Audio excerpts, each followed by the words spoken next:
ایک تو جس طرح ہم نے رائٹرز کی خبر کا حوالہ دیا شیل کمپنی کے حوالے سے، ایک یہ کانٹیکسٹ تو ہے، لیکن وہ اپنے لاسز کا اظہار کر رہے ہیں جو پاکستانی معیشت کے بیسک پرابلمس ہیں اس کے اراؤنڈ. سو آپ سے یہ لوگ جاننا چاہیں گے اس وقت یہاں تو بیرونی سرمایہ کاری بھی نکل رہی ہے، اپنی جو ہماری صنعت ہے وہ بھی اپنے غم و غصے کا اظہار اشتہارات کی شکل میں آج آپ نے اخباروں کے اوپر دیکھا ہوگا. سو کیا کر رہے ہیں اتنے انتہائی ایکسپیرینسڈ ہمارے وزیر خزانہ اسحاق ڈار صاحب اس حوالے سے؟ جی بسم اللہ الرحمن الرحیم. ابصر صاحبہ بہت شکریہ جی اپنے شو میں دعوت دینے کا. دیکھیے جہاں تک شیل کی سٹوری کی بات ہے تو میں نے بھی آج وہ خبر دیکھی ہے، مگر شیل جو گروپ ہے وہ آئی تھنک وہ اس نے اعلان کیا ہے شاید کہ وہ پاکستانی آپریشنز اپنے سیل کر رہا ہے. تو ایک تو ایک کلوزنگ ڈاؤن نہیں ہے. آئی تھنک یہ بات تفریق کرنا، واضح کرنا بڑا ضروری ہے کہ بڑا واضح طور پہ یہ اسٹیٹ کیا گیا ہے کہ ان کے آپریشنز جو پاکستان میں ہیں existing they will continue as they are. اس کا مالک شاید بدلے گا. اور یہ بھی میں نے دیکھا ہے کہ جو شیل کا یہ فیصلہ ہوا ہے یہ ایک تو گلوبل جو بڑی کارپوریٹس ملٹی نیشنل کارپوریٹس ہوتی ہیں یہ اکثر گلوبل اسٹریٹجی کو اپنی ریویو کرتی ہیں، کچھ جگہوں سے ایگزٹ کرتی ہیں، کہیں بیچتی ہیں، کہیں پارٹنرشپ کرتی ہیں. تو as rather than being a Pakistan specific decision جو سو فار میں نے جو ایویڈنس دیکھا ہے یا جو خبریں پڑھی ہیں اس سے یہی لگ رہا ہے کہ جو اوور آل ایک گلوبل ری اسٹریٹجک جو ری پوزیشننگ کرتی ہیں کمپنیز کبھی، اور اس پہ میرے خیال سے دیگر اور ممالک بھی ہیں جہاں پہ وہ اپنا فٹ پرنٹ بڑھا رہے ہیں یا کم کرتے ہیں. تو یہ کوئی نارمل بزنسز میں یہ ہوتا رہتا ہے. آئی تھنک اس کو اس پیرائے میں نہ دیکھا جائے جس طریقے سے اس کو پیش کیا جا رہا ہے کہ پاکستان اسپیسیفک کیونکہ یہاں پہ یہ حالات ہیں تو اس وجہ سے، چونکہ دیگر اور ملٹی نیشنلز بھی ہیں سب آپریٹ کر رہی ہیں اور اپنا کام کر رہی ہیں. اور لوکل صنعت کی طرف اگر آپ جی لوکل پہ دیکھیے، لوکل پہ آپ نے دیکھا ہے کہ اس بجٹ کے اندر اب ہم نے ایک بہت ہی رسپانسبل اور ریئلسٹک بجٹ پیش کیا ہے حکومت نے موجودہ حالات کو مد نظر رکھ کے. ہم نے ٹارگٹس بھی ریئلسٹک اس میں رکھے ہیں اور کوشش کی ہے کہ ایک بیلنس رکھا جائے کہ جو پچھلے 1-1.25 سال سے ہم پرائیورٹائز کر رہے ہیں کہ ایک طرف ہم نے ڈیفالٹ اوارٹ کیا اور اس کو ہم جو ہماری ایکسٹرنل اکاؤنٹ تو اس بات سے جی وہ میں اس پہ جی سیپریٹ بٹ میں بجٹ پہ آ جاؤں جی پھر آپ جو بات کر رہی ہیں جی. تو ایکسٹرنل اکاؤنٹ پہ ایک تو ہمارا فوکس رہا ہے کہ اس کو ہم بڑھائیں، جس کا مطلب ہے زر مبادلہ کے ذخائر کو کم سے کم سٹیبلائز کریں اور آہستہ آہستہ اس کو مستحکم کر کے بڑھانے کی کوشش کریں. ساتھ ہی ساتھ جو ہمارے ان مشکل حالات میں بھی کمزور طبقات ہیں ان کو پروٹیکٹ کریں. اور تیسرا ہم نے سیلاب متاثرین کا آپ نے دیکھا کہ ان کے لیے 30 ارب ڈالر سے زائد کا معیشت کو نقصان ہوا، رواں مالی سال میں سیلاب کی وجہ سے 100 ارب روپے سے زائد سیلاب متاثرین پہ خرچ کیے گئے. تو ان چیلنجز کو لے کے حکومت چلتی رہی ہے.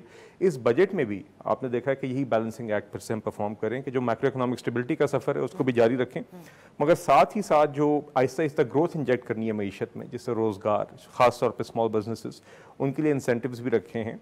اور آپ نے دیکھا کہ ایک ماڈسٹ گروتھ ٹارگٹ ہم نے 3.5% جی ڈی پی گروتھ اب ہم نے ٹارگٹ کی ہے اس سال. اور تیسری بات یہ کہ بہت ہی ٹارگٹڈ اور اسپیسیفک ہم نے سبسڈیز رکھی ہیں یا ریلیف میجرز رکھے ہوئے ہیں عوام کے لیے، جس میں ایک بے نظیر انکم سپورٹ پروگرام ہے جس کو موجودہ سال میں آلریڈی 400 ارب روپے تک بڑھا دیا گیا، اور جو اس میں اسٹائپنڈ ہوتا تھا مستحق فیملیز کے لیے وہ 25% بڑھا دیا گیا تھا. اب اس رقم کو نئے بجٹ میں 450 ارب بڑھا دی گئی ہے. سیلاب تنخواہیں جو ہیں آپ کی سرکاری ملازمین کی 14 لاکھ آپ کے تقریباً سرکاری ملازمین ہیں، ان کی تنخواہیں 1 سے 16 گریڈ والوں کی 35% بڑھا دی گئی ہیں، بقیہ کی 30%. الیکشن کی تیاری کے حوالے سے بہت ساری چیزیں ہیں. علی صاحب میں اس طرف آتی ہوں، میں آپ سے IMF کے حوالے سے آپ لوگوں کی انتہائی کنفیوز اسٹریٹجی ہے جو عائشہ غوث صاحبہ آج بات کہتی ہیں، اور دوسری طرف یہ جن اقدامات کا آپ ذکر کریں. میں سینیٹر مومن صاحب آپ سے اس سبجیکٹ کے اوپر ہماری بات ہوتی رہتی ہے اس پروگرام میں، کیا کہیں گے جو ان کی معاشی کارکردگی ہے. لیکن ہم نے ایک اور چیز دیکھی، بجٹ کی تقاریر ہوں یا اس کے بعد سب سے بڑی تنقید اپوزیشن کی طرف سے ہوتی ہے.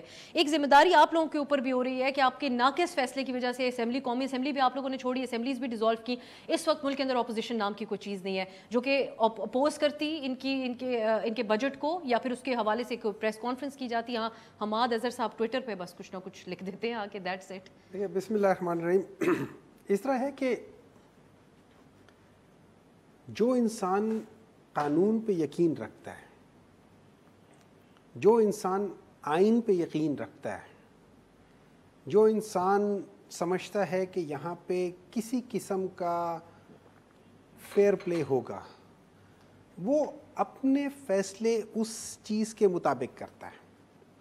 ہمیں کیا پتہ تھا کہ ہمارے سامنے جو ہیں ان لوگوں کو نہ قانون نہ آئین اس میں سے کسی چیز کا کوئی نہ پاس ہے اسمبلیاں چھوڑنے کا کیا تعلق ہے؟ اسمبلی کو چھوڑنا، میں بتاتا ہوں نا، اسمبلی کو چھوڑنا کسی بھی پولیٹیکل پارٹی یا پولیٹیکل انڈیویجول کا